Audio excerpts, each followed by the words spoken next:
Jadi Anda nanti dalam kuliah PPK itu sebenarnya kalau outcome atau target pembelajaran biasa ini. Nanti dari materi Anda perlu ya harus bisa apa ya. Ini yang pertama itu namanya proses desain atau merancang proses. Nah itu yang diajarkan ya mendalam oleh Pak Wahyudi, memilih alat, merangkai, kemudian yang logis bagaimana ya sekitar itu. Nah, ya, ini yang utama. Yang kedua itu nanti karena dalam merancang perlu data, sementara data itu ya, banyak yang tidak tersedia dengan lengkap. Maka kita perlu mencari data tambahan dan sering harus interpretasi. Jadi bukannya terus, oh misalnya konstanta kecepatan reaksi, bayangan yang sederhana itu. Ini reaksi untuk yang reaksi yang kita inginkan sudah ada, belum tentu. Nah, kita mengumpulkan data dari hasil penelitian yang nanti kemudian kita interpretasikan. Jadi itulah ruang lingkup nanti yang kita diskusikan. Nah, kelengkapannya sudah jelas. Nanti bagian akhir dalam merancang pabrik itu ada evaluasi ekonomi. Ya. Anda sudah tahu, sudah belajar, tapi nanti akan dirangkum. Ya, apa saja. Kalau yang D, karena ini nanti menyangkut dalam kemampuan proses desain. Ya. Sekarang merupakan kemampuan dasar yang dituntut ya, untuk seorang lulusan teknik kimia itu bisa menghitung, bisa merancang karena kan prosesnya tidak sederhana. Manual bisa terlalu lama. Nah, Anda harus mengenal flow sheeting. Ya. Salah satu software Aspen Plus yang kemudian untuk praktikum itu. Ya, praktikumnya embedded di dalam kuliah ini. Ya, PPK 4 SKS, 3 SKS untuk yang kuliah teori ini, 1 SKS untuk Aspen. Nah, sebenarnya ada ISIS dan seterusnya ya tidak mungkin dalam kuliah ini masuk semua. Maka KMTK ya, sering mengadakan pelatihan untuk mengenalkan itu ya, aliran-aliran tentang flow sheeting. Ini materi nomor itu tidak menunjukkan minggu, tapi nanti ya ini ruang lingkup konsep proses desain yang banyak, proses desain flow sheeting seperti tadi. Nah nanti jatah saya itu ini karena di dalam merancang proses nanti ada yang rule of thumb. Ya, banyak rule of thumb yang kita pakai, meskipun nanti dalam detail desain rule of thumb itu seakan-akan kita pertanyakan betul tidak sih. Contoh rule of thumb apa? Misalnya ya Anda merancang kolom distilasi. Ya. Dalam kolom distilasi dengan kondisi tertentu dan seterusnya, targetnya distilat berapa, kemudian bottom komposisi berapa, Anda menghitung. Berikutnya Anda menghitung berapa jumlah tray-nya, atau kalau nanti packing ya, tinggi packing. Berapa reflux rasionya. Nah, kalau bebas, artinya Anda harus memvariasi ya, antara reflux ratio dengan jumlah tray Anda pilih, Anda hitung bervariasi. Itu saya yang terkait. Nah, yang shortcut sudah ada, Anda sudah belajar, tapi, nah, kalau untuk yang cepat, sudah ada rule of thumb reflux ratio optimum. Berapa reflux ratio optimum? Reflux ratio optimum. Datanya, berapa? Halo? 1,2 sampai 1,5, Pak. Ya, itu. Harus hafal Anda. Ya, ada yang mengatakan 1,1 enggak masalah. Ya, 1,1 sampai 1,5. Itu memang untuk awal langkah ya. Nanti perancangan ada yang prarancangan, ada yang detail desain. Nah, Demikian juga nanti memilih reaktor. Anda sudah belajar TRK, saya kira sudah juga nanti. Tapi kita mengulang, mereview sebentar. Sebenarnya kalau untuk proses yang demikian itu reaktor yang cocok seperti apa toh? Nah ini juga rule of thumb ada. Demikian juga nanti pemisahan komponen maksud saya kolom destilasi. Multi komponen, masing-masing komponen dipisahkan. Ya. Itu nanti konfigurasi urutan komponen apa yang paling optimum, yaitu rule of thumb semua.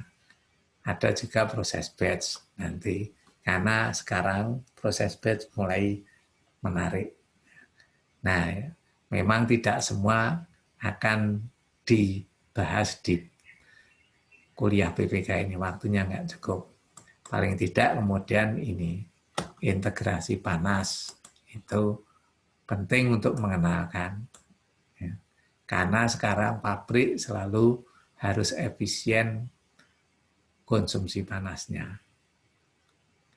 Terus interpretasi data kemarin sudah, kelengkapannya ya, karena ini tidak diajarkan di kuliah lain, lokasi pabrik, tata letak, dan seterusnya.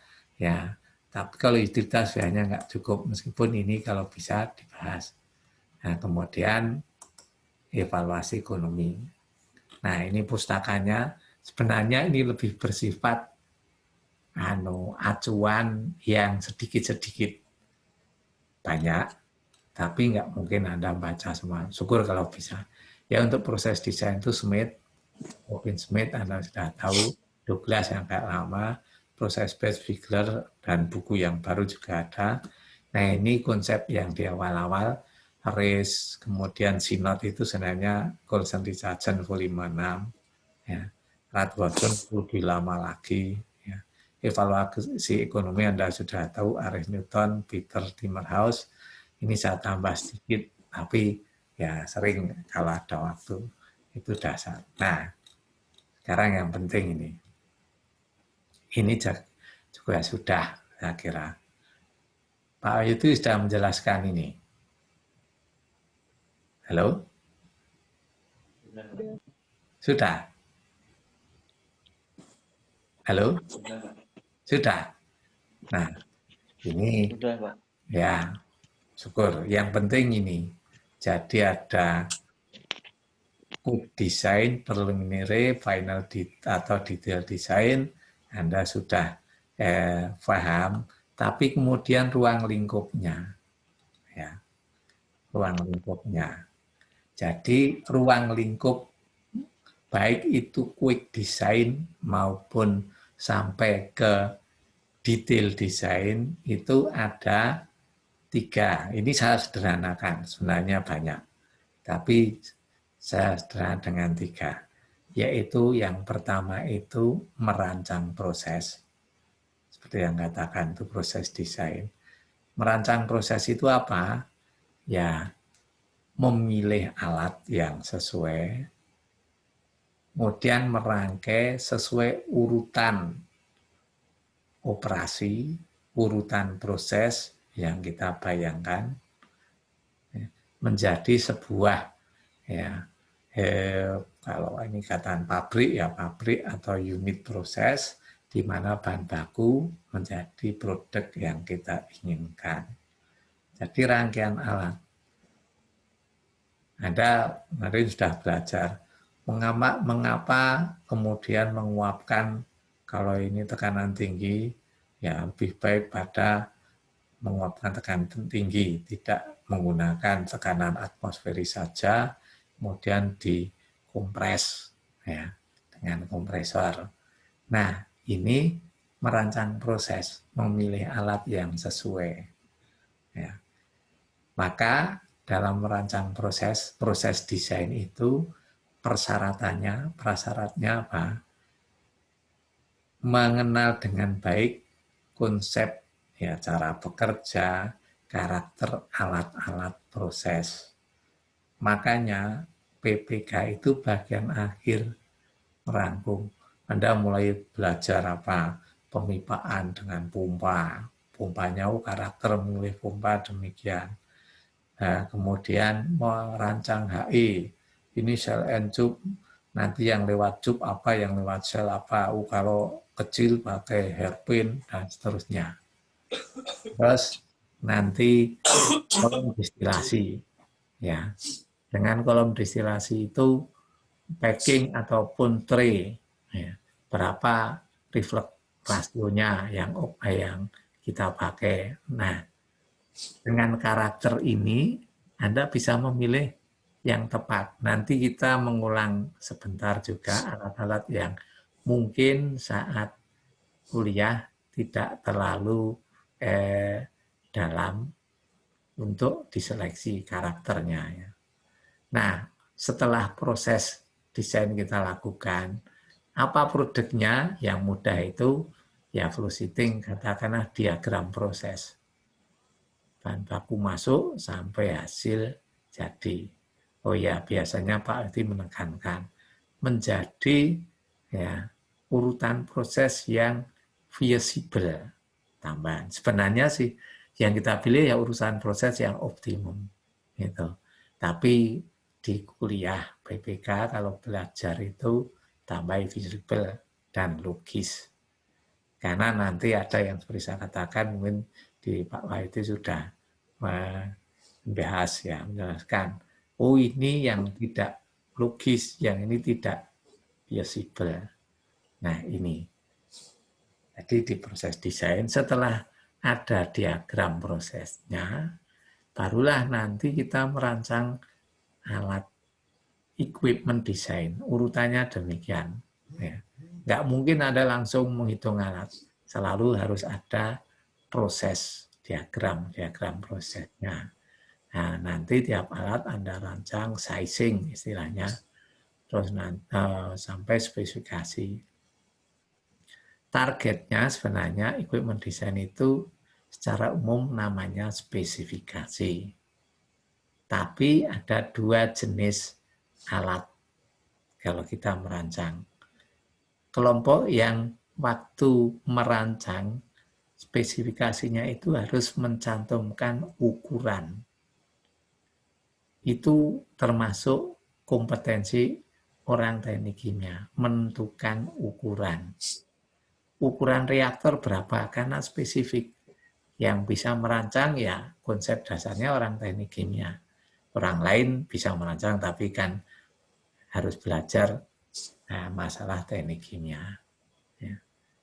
Itu merancang ukuran kolom distilasi, diameter, tinggi, jumlah tray. Itu yang jenis pertama. Tapi ada jenis yang kedua, kita hanya menentukan spesifikasi batas-batas operasi dan syarat-syarat misalnya material. Kita tidak menentukan ukuran. Nah, alat jenis kedua ini karena memang nanti di detail desain kita tinggal meminta ukurannya ke vendor pembuat alat. Loh kok nggak menentukan sendiri? Karena itu kalau dihitung ya, sisi lain bisa ruwet. Ilmunya belum terlalu establis, ataupun ada, itu banyak empirisnya. Contohnya apa? Saya tanya mungkin sudah dibahas. Spesifikasi alat yang kita tidak harus menentukan, tidak harus menghitung ukurannya, dimensi alat, tapi cukup menentukan spesifikasi kondisi proses dan yang lain. Apa contohnya? Halo? Mungkin pompa dan pipa, Pak. Pompa, kalau pipa kita menentukan meskipun ikut standar. Ya, pompa, jelas. Anda sudah belajar pompa sentrifugal, ataupun nanti dikenalkan pompa reciprocating. Anda nggak akan menghitung, nanti kalau sentrifugal diameter pompanya demikian, meskipun Anda mungkin juga belajar, kalau dulu diajari. Tapi nanti tetap menggantungkan ke vendor, karena vendor pengalaman sudah mengembangkan. Tiap vendor itu punya pengalaman sendiri-sendiri. Itu contoh yang tadi, hanya mengandalkan kita tidak menentukan ukurannya, dimensinya. Ada beberapa, misalnya ya, nanti bahkan furnace pun itu kalau di detail desain nanti kita diskusi dengan vendornya, termasuk jenis burner ya. Itu ada beberapa, terutama juga alat-alat untuk proses padat, crushing ya, crusher, jaw crusher, kemudian roller mill ya, sizing untuk ayaan ya, screen itu kita menanyakan nanti ukurannya berapa dengan luas sekian, mereka punya pengalaman itu. Nah itu 2, itu equipment design. Nah setelah itu sebenarnya Anda sebelum ke evaluasi ekonomi Anda melengkapi habis equipment design tadi, layout pabrik, layout alat berdasarkan safety ya. Kemudian juga Anda perlu merancang bagaimana menangani limbah ya, pengolahan limbah. Anda juga merancang sistem utilitasnya, menghitung berapa kebutuhan listrik, air pendingin, steam ya, dan seterusnya. Itu enggak saya tulis langsung ya.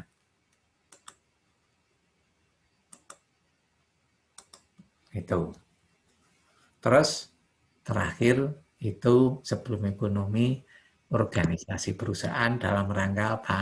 Ruang lingkup. Oh ini nanti yang bekerja sekian orang, termasuk struktur organisasinya.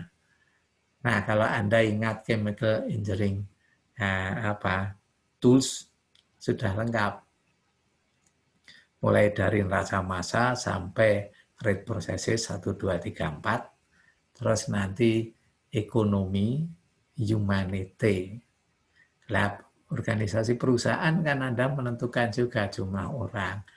Batasan orang kerja itu 1 hari, ya normalnya 8. Nggak boleh dipaksa 12 jam tiap hari. Itu hanya lembur, hanya saat tertentu saja. Itu, ya. Itu ruang lingkup. Sering saya tanyakan ini. Tapi sering karena nggak ditanya di ujian, dilupakan. Coba kalau nanti di awal tugas PPK itu ya, itu tugas PPK, nanti kamu itu sebenarnya merancang pabrik itu ruang lingkupnya apa toh? Nah, banyak yang melupakan ini. Ya, mulai dari merancang proses. Kebetulan itu flow diagramnya Anda tinggal melihat. Ya.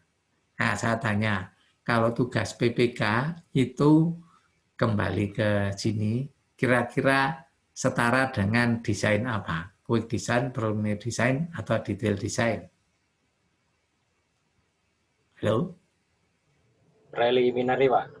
Ya, karena Anda tidak dituntut datanya itu harus reliable. Anda tinggal mengumpulkan data ya. Kita yakin data itu mungkin lengkap, tapi tidak semua data tersedia dengan mudah. Ada data-data yang detail, rinci, tapi harus bayar. Sekarang kan abad informasi ya, data dijual. Sehingga ya tadi, Anda membuat data yang ada, Anda interpretasi. Nah, Anda merancang pabrik. Nah, kalau sudah detail desain alatnya berdasarkan data yang reliable. Makanya kalau pabriknya itu belum ada, ya maka ada proses development, yaitu pengembangan pabrik yang bentuknya nanti salah satunya pilot plan untuk mengumpulkan data yang reliable untuk detail design. Nah, itu preliminary design. Nah, sekarang ke konsep proses desain. Ini sudah didiskusikan Pak Yudi belum? Konsep proses. Sudah belum?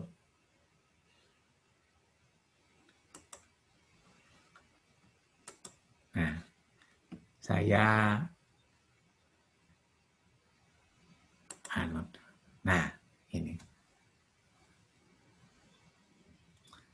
konsep proses desain, ya, merancang proses itu dimulai dari 3 titik. Ya.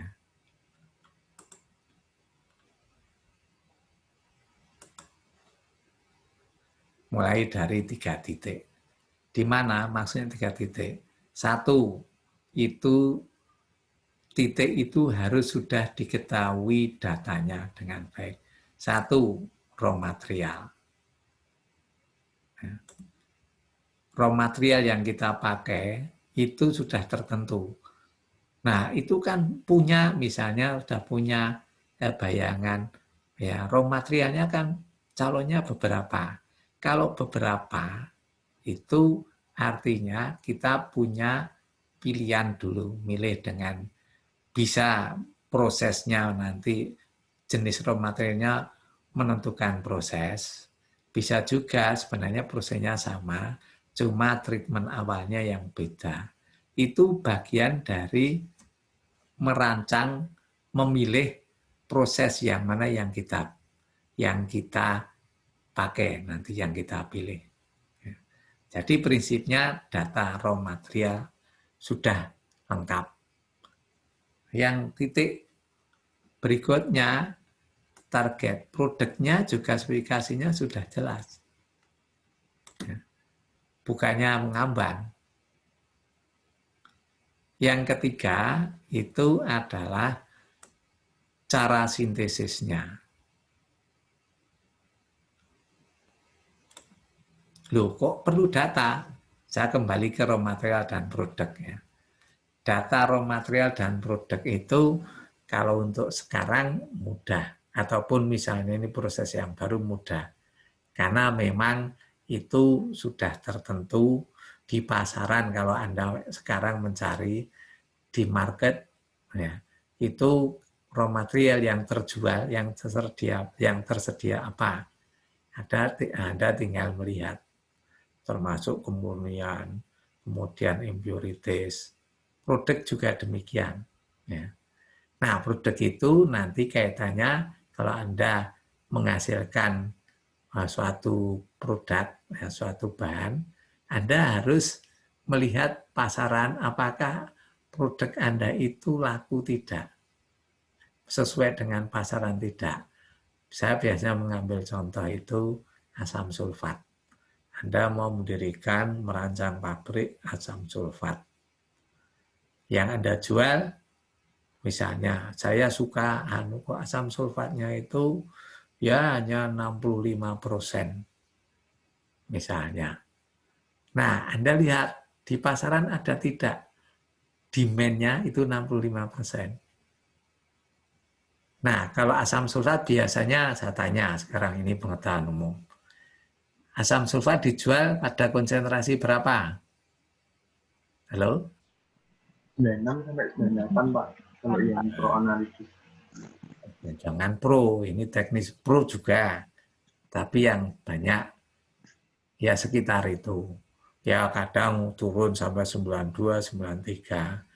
Itu asam sulfat ya, yang dijual. Jadi Anda nggak mungkin kemudian cuma ngotot, saya hanya ingin membuat 65%. Lah, itulah yang dikatakan spesifikasi produk. Ya, jadi ikut pasaran. Demikian juga raw material. Ikut pasaran karena Anda membeli nanti. Kecuali ya catatannya, kecuali data ini pabrik Anda itu betul-betul baru. Anda menemukan proses yang baru dengan raw material yang mungkin belum ada di pasaran, produknya juga. Nah, ini bisa Anda mendikte pasaran. Itu yang dibicarakan di teknik produk. Ya, mendikte pasaran. Tapi ini pikiran umumnya bahwa ini sudah ada. Nah, kembali ke tadi, titik yang ketiga apa? Sintesis. Bagaimana cara mereaksikan, bagaimana kondisi prosesnya. Meskipun tidak semua itu ada reaksi ya, tapi prinsipnya ada poin titik di mana di situ kita membuat entah pemisahan atau kalau ini secara umum reaksi. Perlu data. Ini terutama sangat penting kalau kita merancang dari betul-betul nol. Pabriknya belum pernah ada, ya. Tapi Anda ingin membuat industri itu, pabrik itu. Nah, bagaimana cara reaksinya? Biasanya yang saya ambil itu contoh membuat polietilin dari gas etilin. Dulu kalau kita merunut ke belakang, tahun 1900-an itu baru penemuan polimer-polimer sintetis yang baru. Itu penelitian ilmiahnya, istilahnya penelitian eksploratifnya, ada yang menemukan, ternyata gas etilin itu bisa bereaksi menjadi polietilin. Gas etilin ya gas, polietilin padatan yang punya ya produk itu yang sekarang kita pakai itu. Bayangkan dulu menemukan awal, bisa jadi lembaran kalau sekarang kantong plastik itu ya, tahan air, ya ulet, tidak mudah sobek, ya. Itu pesaingnya kantong kertas untuk packaging. Nah, saat merancang pabrik yang pertama, itu menuangkan bagaimana membuat polietilen dari etilen. Nah, sintesinya bagaimana? Ya didasarkan realitas. Penelitian yang di lab itu sudah membuktikan. Tidak bisa kita mengarang, ini bahan ini bisa dibuat dari raw material ini. Tapi belum pernah coba. Ya pabriknya abstrak nanti kalau begitu. Bisa tidak kondisi itu direaksikan dan kondisinya berapa. Maka ini kembali ke titik yang ketiga di tengah, yaitu sintesis. Ini dasarnya yaitu betul-betul ya, di sini betul-betul data real, tidak bisa dikarang. Nah, meskipun nanti kita menggeser, wah kalau dengan data penelitian itu rasanya konversi rendah, tapi bukti bisa membuktikan real bahwa itu bisa bereaksi dan menghasilkan. Ini kok konversinya rendah. Nah, itu tugasnya nanti di proses research dan proses development. Itu. Tapi kembali ke tadi, membuat proses, merancang proses ini, titik inilah yang penting harus ada datanya. Mungkin nanti lain waktu kalau sudah maju, di mana AI ya, artificial intelligence itu sudah sangat maju, bahkan karakter manusia sudah bisa disimulasi dengan baik, ya. Nanti membuat robot yang persis nanti karakternya seperti manusia, mungkin termasuk sintesis itu bisa disimulasi. Yang jelas sampai sekarang yang saya lihat, misalnya ya saya perkirakan sampai beberapa tahun yang akan datang itu belum cukup canggih, meskipun sekarang sudah ada simulasi reaksi. Belum cukup canggih, sehingga sintesis ini berdasarkan data real. Nah, kembali ke proses desain. Inilah konsepnya. Dimulai dari 2 titik itu. Ya, 3 titik, sorry. Setelah itu apa? Ya, kita rangkai dari kondisi raw material ke kondisi reaksi. Ini yang dibahas kemarin waktu Pak Wahyudi misalnya. Kondisi reaksi ini tadi sudah punya gambaran. Misalnya, ini suhu reaksinya tinggi, fase gas, tekanan tinggi. Sementara raw material kita itu fasenya cair, kita simpan suhu ruangan, tekanannya atmosferis. Nah, raw material kondisinya suhu ruangan cair, tekanan 1 atmosfer, reaksinya fase gas, tekanan tinggi, suhu tinggi. Lah, Anda harus ngisi yang bagian ini. Ya. Yang bagian ya, menghubungkan kondisi raw material ke kondisi reaksi. Ya. Ini yang dinamakan preparation, ya. Pemisahan, penyiapan.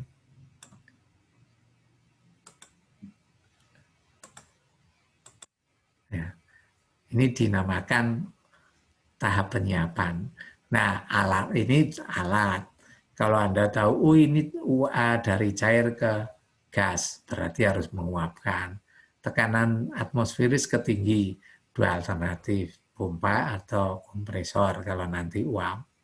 Terus nanti dari suhu rendah ke tinggi, nanti di sini ada alat penukar panas. Kalau ini belum murni, padahal sintesis itu ingin kemurnian tinggi, padahal raw materialnya belum, berarti perlu pemurnian. Nah, itu preparation atau penyiapan, ya. Yang kemudian di sini, ya, keluar dari reaktor biasanya multikomponen. Ya. Sementara produknya itu sudah murni, dekat dengan murni. Ya, harus dipisahkan. Finishing istilahnya. Ini fase gas, padahal produknya itu fase cair, jadi pendinginan dan seterusnya, pemisahan. Itu. Nah, ini yang kemudian terjadi. Jadi, merancang proses, sekali lagi, ada 3 titik yang Anda punya data dulu.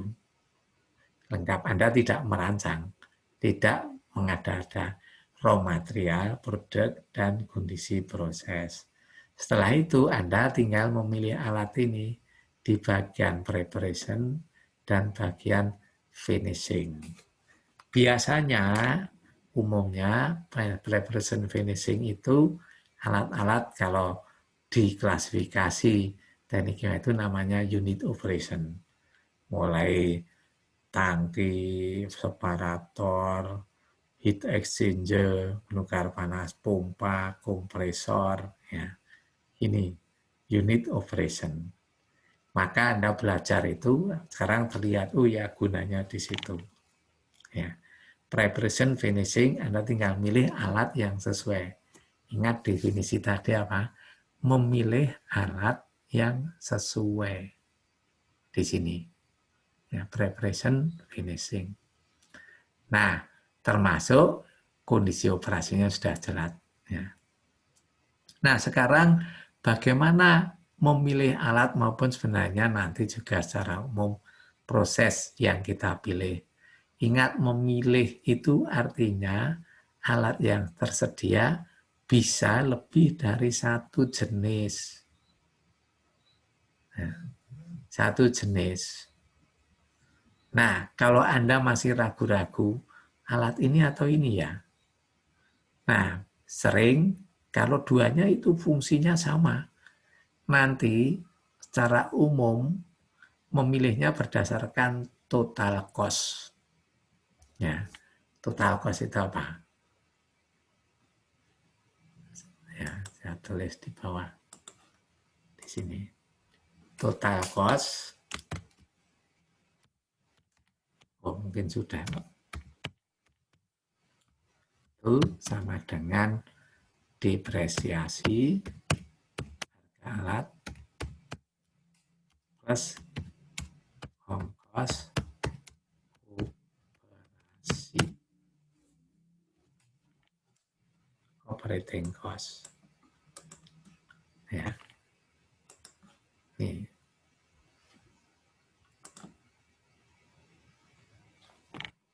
Ini. Jadi total cost, nanti Anda menghitung depresiasi artinya harga alat. Kita menghitung dulu sizing dan seterusnya, dan harganya berapa ditambah ongkos operasi. Depresiasi Anda sudah tahu di valuasi ekonomi, total cost-nya dibandingkan. Biasanya yang paling murah, tapi kadang ada persyaratan lain. Tapi secara umum, sekali lagi memilih itu total cost-nya itu. Nah, mungkin nggak tahu di OPB ataupun mata kuliah lain, tadi rules optimum untuk reflux ratio 1,2 atau 1,1 sampai 1,5 itu dari mana? Itu dari total cost disimulasi harga unit distilasi lengkap, kolom distilasi plus condenser boiler, dihitung terus ongkos operasinya, ongkos pemumpaan, ongkos panas, ya pendingin, pemanas, pendingin, terus ditotal. Nah, digrafikan versus reflux ratio. Akhirnya menunjukkan kisaran itu. Nah, meskipun kondisi detail bisa lain, tapi itulah ya artinya memilih yang tepat. Dalam hal ini umumnya total cost. Nah, kalau proses desain, prinsip optimasi rangkaian alat, nanti total cost keseluruhan itu yang Anda pilih. Tapi sekali lagi ini ya untuk kalau detail desain semua dihitung detail. Makanya kalau di quick design dan preliminary design ya banyak yang Anda pakai rule of thumb itu tadi, yang optimum itu berapa. Ya. Itu Anda membypass total cost, tapi sebenarnya itu nanti termasuk ya, bagian dari proses desain. Nah, itu.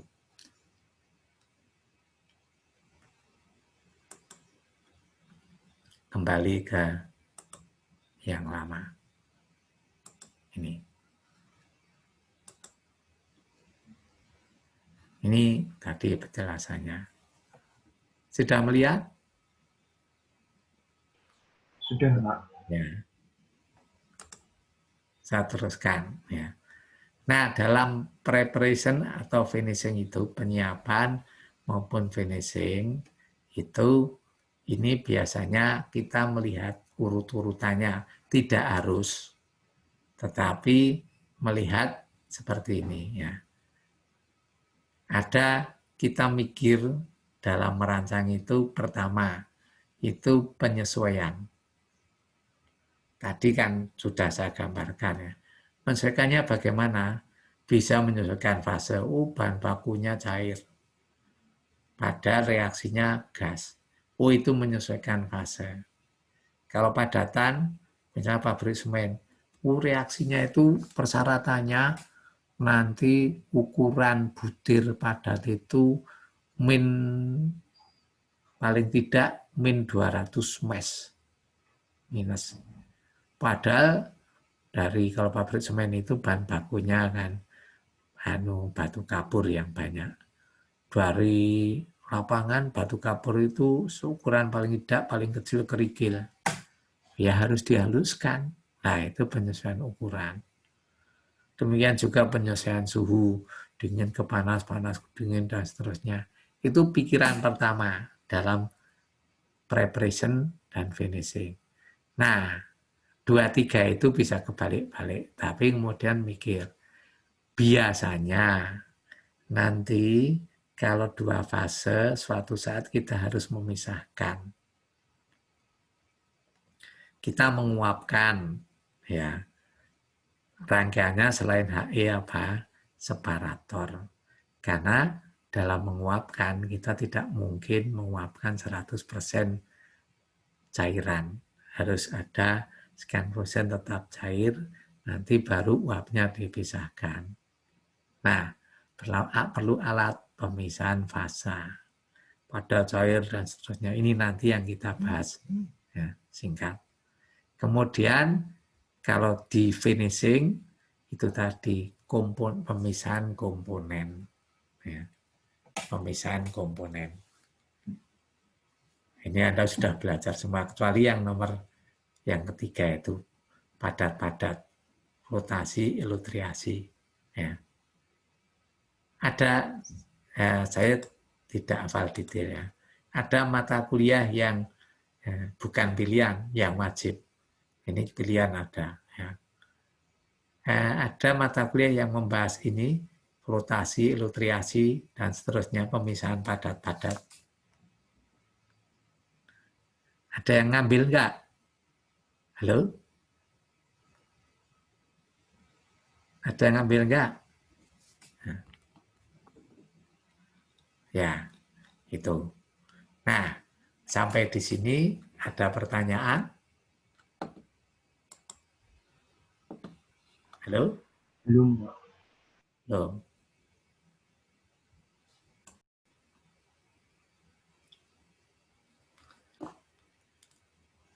Mungkin atau Pak Wahyudi sudah membahas alat-alat ini belum secara spesifik?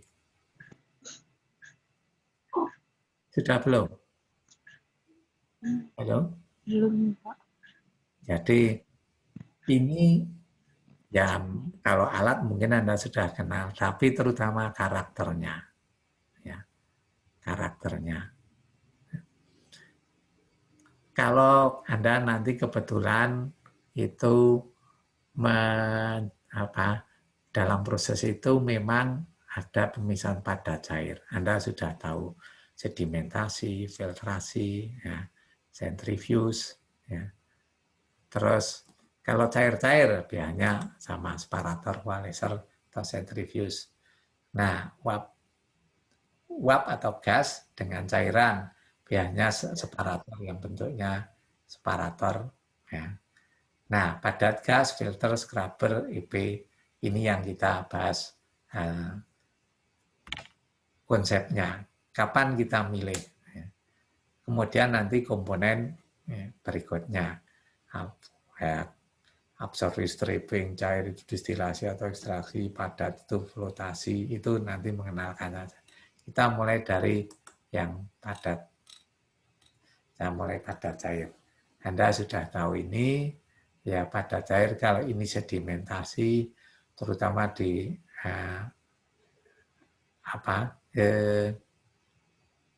di mata kuliah yang itu loh, sedimentasi, itu bagian transportasi padat ya, kalau nggak keliru. Ini sedimentasi, ya kebetulan memang banyak air, tapi bukan berarti nanti konsep pengendapan itu hanya ada untuk air dan padatan. Nanti bisa saja ya itu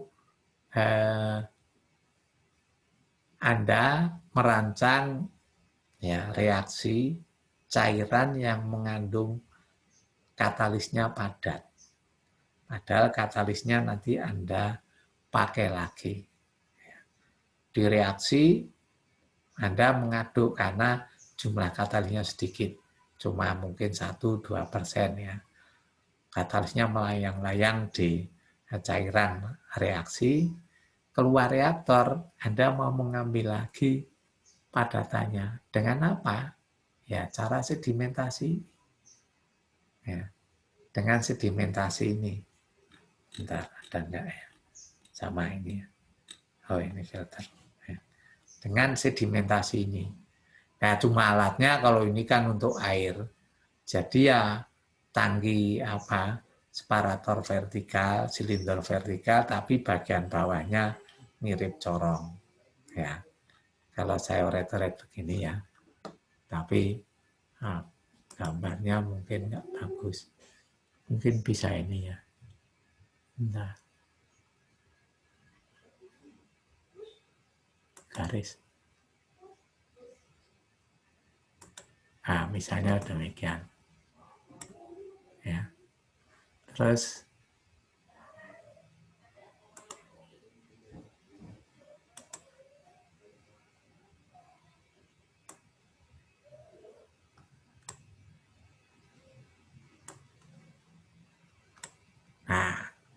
terus nanti harus masuk ya. Harus masuknya ini ya. Keluarnya misalnya ya. Nanti bisa sini kalau itu cairan ya. Atau lewat atas, nanti ini keluar, ini cairan. Nah, ini nanti yang selari. Ingat, kalau padat cair, itu nanti tidak mungkin keluar padatan di bawah. Harus dalam bentuk selari karena kalau continue ini nanti pompa. Ya, bagian bawah ini pompa. Ya. Itu. Ini prinsipnya tadi sedimentasi. Nah, mengganggu tapi saya hapus dulu ya.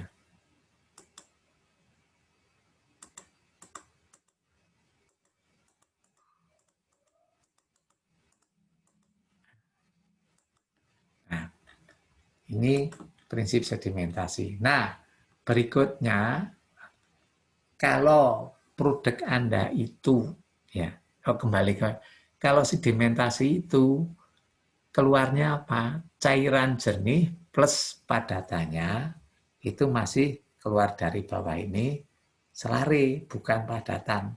Yang kayak cake tidak. Nggak mungkin kayak gini keluar cake. Nanti mengeluarkannya gimana? Ya. Selari biasanya kalau namanya saja selari, mayoritas masih tetap cairan. Padatannya hanya tinggi, lebih tinggi konsentrasi dibanding fitnya, umpan. Ya. Nah, sekarang bagaimana kalau produk utama kita itu padat? Artinya kita harus memisahkan. Nah, ada dua yang nanti kita bahas. Yang satu, Anda sudah belajar filter. Yang kedua, itu centrifuge. Ya, ini cuma nggak saya gambar. Nah, kita pindah.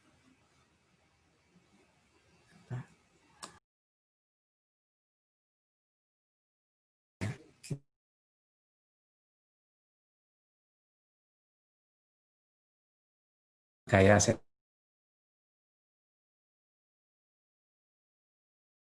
putar, gaya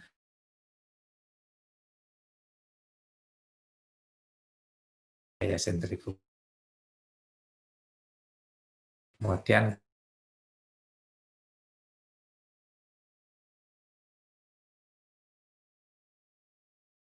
di dalam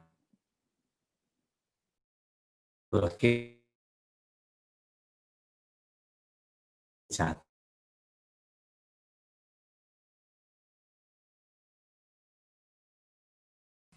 Ya. Terus ini apa cairannya lewat bawah filtrat. Ya. Ini juga sama bentuknya, menunjukkan pakai vakum, tapi itu biayanya untuk yang kondisi khusus harganya mahal. Yang penting kita perlu milih centrifuge dan filter.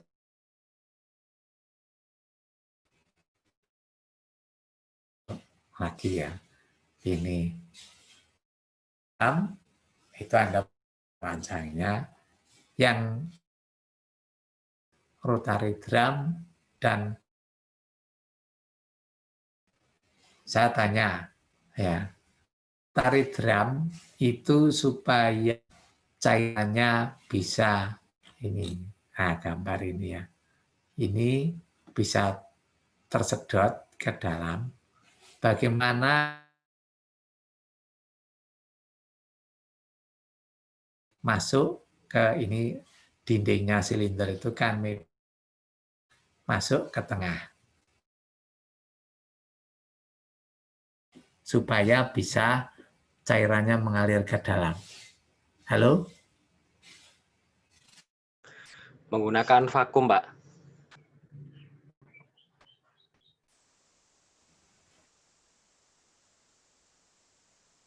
Aliran itu delta P-nya atmosfer teoritis.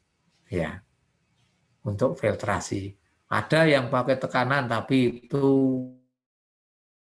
harus tertutup. Yang besar umumnya ataupun belt filter. Ya. Saya katakan ini enggak, yang ini. Lihat, ini saya menunjukkan. Ini. Belt filter itu bisa sangat besar. Orangnya ini lihat. Juga bisa panjang. Ini panjang ya. Ini. Awas filternya bisa lebih besar. di rotari.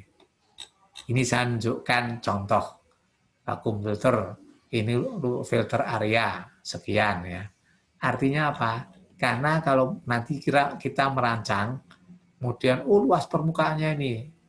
Nah, kita hobinya misalnya pakai rotary drum filter, datanya tidak mungkin ini diameter, kalau harus gini diameternya 5 meter, panjangnya misalnya 10 meter. Nah, ternyata nggak ada yang buat itu. Ya. Jadi harus paralel beberapa rotary drum filter. Karena ini juga ukuran itu, tadi saya katakan vendor ikut menentukan. Nggak suka-suka seperti reaktor. Nah, sementara itu, belt filter bisa lebih fleksibel. Mungkin kalau dihitung, belt filter ini bisa lebar sekian, panjang sekian, sehingga bisa satu filter. Nah, ini saingannya di situ. Jadi, belt filter pun itu bisa. Ya, nanti dengan, tapi prinsipnya sama. Driving force-nya, delta P-nya, press drop-nya, teoritis 1 atm. Nah, rangkaian yang penting kalau nanti Anda gambar, ya, dalam proceeding ini, kalau pakai belt filter, ini yang utama. Ya, saya tekankan ini.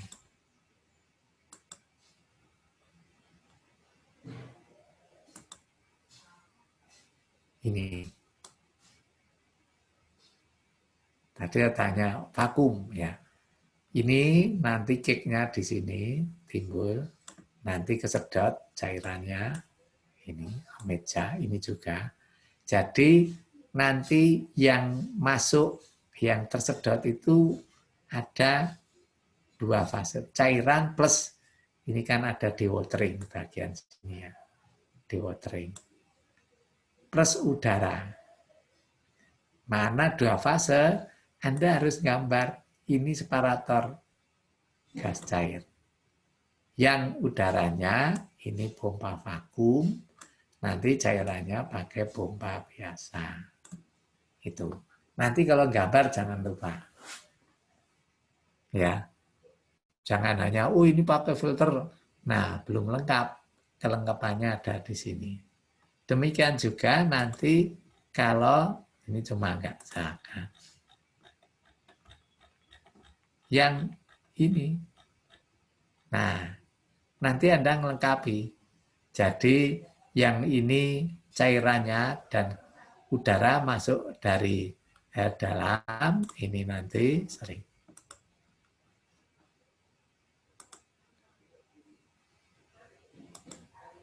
Ini ya, masuk ke dalam dari sini, nanti Anda gambar, turun ke bawah, nanti masuk separator seperti tadi ya. Masuk separator, terus Anda pakai pompa hampa, ada 2, dan pompa cairan itu ya.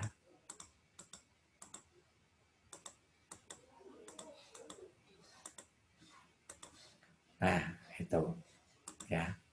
Itu filter. Nah, ke centrifuge. Kalau filter Anda sudah belajar menghitung berapa luas yang diperlukan, centrifuge enggak. Nah, pertanyaannya, bedanya filter dengan centrifuge itu kalau cara kerja ya, produknya beda di mana? Halo? Sama-sama kick cairan. Apa? Apanya? Halo? Kandungan cairan. Kandungan cairan. Berapa? Bedanya berapa kira-kira? Tinggi mana kandungan cairannya? Kadar cairannya? Filter, Pak. Tinggi apa? Tinggi mana? Filter. Tinggi filter. Ya.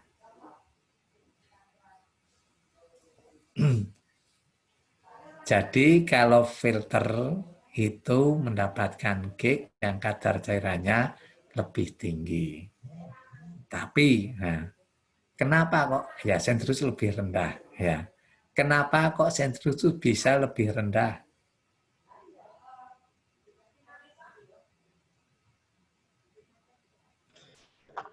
Karena driving force-nya lebih besar, Pak, menggunakan gaya sentrifugal itu, Pak. Ya, karena itu gaya sentrifugal. Bukan gaya sentrifugalnya, gaya sentrifugal bisa kita atur. Makin besar putarannya, itu makin besar gaya sentrifugal, sehingga tadi kalau filter itu delta P-nya hanya 1 atmosfer, itu nanti delta P bisa lebih dari 1 atmosfer, sehingga kick-nya lebih kering. Sebenarnya teorinya ada, bukan teori ya. Nanti kalau Anda merancang filter maupun centrifuge, harus Anda hitung berapa minimum saturation. Istilahnya kadar cairan yang minimum. Di bawah itu nggak mungkin lagi, karena ada gaya kapiler yang memegang cairan itu. Ya, gaya kapiler yang memegang cairan itu, sehingga tidak mungkin berkurang lagi. Itu patokannya. Sentrifuge bisa lebih kering, tanda petik ya, bukannya kering sekali. Nah, sekarang kapan memilih? Kalau hanya sekarang dari harga saja dulu, ya, dari harga filter kick-nya lebih tinggi cairannya, sentrifuge lebih rendah cairannya. Tapi dari harga dengan, ya artinya dengan kapasitas yang sama, kita targetkan sama, mahal mana filter dengan sentrifuge? Lebih mahal sentrifuge, Pak. Kenapa? Ya, alasannya gimana? Karena di situ ada bagian yang berputar, Pak. Jadi merawat barang yang berputar itu lebih susah. Ya, ya betul. Tapi ada satu lagi. Sebenarnya tidak hanya lebih susah. Kita ya memilih pompa sentrifugal. Berputar, tapi milih karena itu reliable dibanding reciprocating. Maintenance cost-nya malah reciprocating malah lebih mahal. Tapi ada satu lagi. Tadi centrifuge itu harus dari sisi driving force unggul. Karena apa? High speed, kecepatan putarnya tinggi. Nggak akan rendah. Kalau rendah sudah harganya mahal, nanti kadar cairan di kick sama, ya nggak akan dipilih. Jadi ada keunggulan. Tadi kadar cairannya lebih rendah dibanding filter. Tapi high speed. Nah, high speed, Anda bayangkan konstruksinya ini ya.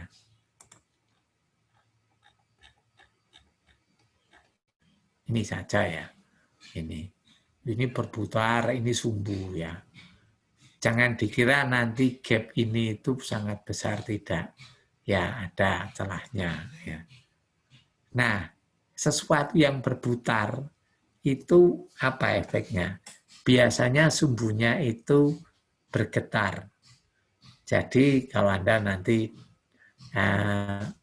diskusi dengan teman Anda orang teknik mesin, nanti akan. Jadi nanti kalau merancang yang berputar itu kalau bisa titik beratnya tetap di tengah. Kalau tidak nanti bergetar. Makin cepat kecepatan putar, getarnya makin besar. Ya. Nah, itu sama. Ini nanti desainnya harus presisi. Tapi harus kecepatan tinggi. Nah, artinya itu. Jadi sangat presisi, artinya apa? Yang membuat sangat mahal karena tadi. Harus cukup bagus, yang nanti kalau berputar ribuan RPM, ya kalau mungkin besar ratusan, itu getaran sumbunya di real nanti di lapangan ada. Jadi indikator defleksi atau deviasi sumbu. Itu ada batasan maksimum. Karena kalau lebih besar dari itu, rontok nanti. Terutama juga mengapa milih Anda kemudian menghindari kompresor. Karena maintenance tinggi, harganya mahal, karena tadi presisi. Nggak boleh bergetar, sumbunya nggak boleh bergetar terlalu besar. Kalau terlalu besar, rontok nanti. Nyenggol dengan dinding rumahnya. Ya, itu yang membuat mahal. Ya. Nah, secara umum saja, antara sentrifuge dengan filter dipilih yang mana? Halo? Tadi kan mau pilih alat yang sesuai. Ya. Sentrifuge dengan filter dipilih yang mana secara umum? Secara umum mungkin filter, Pak. Kenapa pertimbangannya? Karena satu harganya sudah cukup murah, Pak, untuk dilakukan. Kemudian jika diinginkan kadar yang lebih rendah, itu bisa menggunakan proses lanjutan, Pak, dengan menggunakan drying misal. Ya. Terus ada lagi pertimbangannya. Ya. Itu satu hal. Tapi bayangkan kalau misalnya ya cake-nya itu target padatannya itu tidak terlalu permasalahkan kadar cairannya. Atau saja, real kira-kira kalau kadar cairan cake hasil filtrasi dengan cake hasil sentrifuge kira-kira kisarannya berapa? Punya gambaran nggak? Nah, kalau cake, nanti kalau Anda KP, kerja praktek yang ada filternya, Anda bisa tanya. Misalnya petrokimia, itu dari sisi alat sangat lengkap. Proses padat, cair, gas, ada semua. Ya. Nanti akan lihat, jadi kadar cairan di cake itu kalau filter masih sekitar 30-40%. Ya, tergantung dari cake-nya, tapi rata-rata sekitar itu. Sementara sentrifuge itu ya belasan sampai 20, pokoknya di bawahnya itu. Nah, kalau seperti tadi, kalau cake-nya itu nanti ke targetnya, itu tidak harus kadar cairan yang rendah. Maka di situ Anda milih filter betul. Tapi, nah ini tadi sudah benar pertimbangannya, tapi masih tambah. Kalau nanti hasil produk padatan akhirnya itu kadarnya cairan harus 1%. Anda nambah lagi dryer. Ya, Anda nambah dryer. Nah, ada dua rute. Filter, Anda milih, murah kok filter. Tapi kadar cairannya masih 30%. Terus harus menjadi 1%. Oh, pakai dryer. Ya, macam-macam. Yang hobinya rotary dryer ya. Sampai 1%. Ada yang milih, saya sentrifuge bisa sampai 20%. Dari 20% disambung lagi dryer ke 1%. Nah, sekarang dari dryernya. Kalau filter, dryernya dari 30% ke 1%. Kalau sentrifuge dari 20% ke 1%. Ukuran dryernya besar mana? Jelas besar filter. Nah, inilah dua rute yang saling bersaing. Tapi tadi Anda nanti menentukannya berdasarkan total cost. Tapi rule of thumb-nya kira-kira bersaing. Kalau sampai kering betul, baik filter maupun sentrifuge bersaing. Bisa dua-duanya. Ya. Karena nanti filter murah, tapi dryernya besar. Sentrifuge mahal, tapi dryernya kecil. Nah, itu nanti tinggal Anda hitung, oh ini kira-kira demikian. Tapi dua-duanya punya potensi sama. Nah, ada kasus khusus yang di situ kemudian milihnya sudah jelas. Oh ini saya milih filter, oh kalau ini saya milih sentrifuge. Saya mulai dengan misalnya padatannya itu ukurannya kalau endapan besar. misalnya ya tidak besar itu tidak 5 mili, tidak mungkin ya, mungkin 0,1 mili 100 mikron, dan kicknya incompressible. Anda sudah tahu ya, kick incompressible dan kick compressible. Jadi tidak tergantung tekanan volumenya. Nah, kalau partikelnya besar, kicknya incompressible, itu artinya apa? Kira-kira nanti kadar cairannya sisa juga tidak besar. Nah, artinya apa? Itu kira-kira nanti pakai sentrifuge mungkin bisa sampai kadar cairannya tinggal 10% atau kurang. Nah, sehingga dryernya juga sedikit. Maka kalau padatannya seperti tadi, ukurannya besar, partikelnya, dan incompressible, biasanya kemudian dipilih rute sentrifuge. Nah, nanti Anda bisa lihat, nggak jauh-jauh contohnya, pabrik gula di Madukismo. Anda bisa lihat. Waktu memisahkan kristal gula, padatan ya, endapan gula dari larutan yang jenuhnya ya, keluar evaporator, didinginkan, dikristalisasi. Ya. Pakai apa? Centrifuge. Anda sudah bisa membayangkan, oh iya ya, gula pasir itu ukurannya seberapa. Nggak pakai filter. Pakai centrifuge. Setelah itu dikeringkan, kalau mereka kuno itu pakai pengering fluidisasi ya, talang goyang istilahnya. Tapi pengering fluidisasi itu pengalaman lapangan saja. Itu rule of thumb umum. Tapi kalau detail ya Anda menghitung total cost tadi. Sekali lagi rule of thumb tadi. Nah, tapi ada yang rule of thumb, oh enggak boleh centrifuge. Apa itu? Yaitu kalau kicknya kompresibel. Misalnya padatannya itu cenderung kayak jelly. Nah, dengan centrifuge tekanannya besar, namanya kompresibel. Tekanan besar nanti volumenya mengkerut, mengecil. Tapi kalau mengkerut, nanti pori-porinya itu makin kecil. Nah, makin susah untuk dipisahkan. Maka kalau endapannya itu cenderung kompresibel, pakailah cukup filter. Itu rule of thumb umum. Ya. Tapi kalau tadi tidak ada kaidah umum, ya mungkin dengan filter maupun sentrifuge rutenya sama. Ya, itu yang penting. Nah, kembali ke tadi.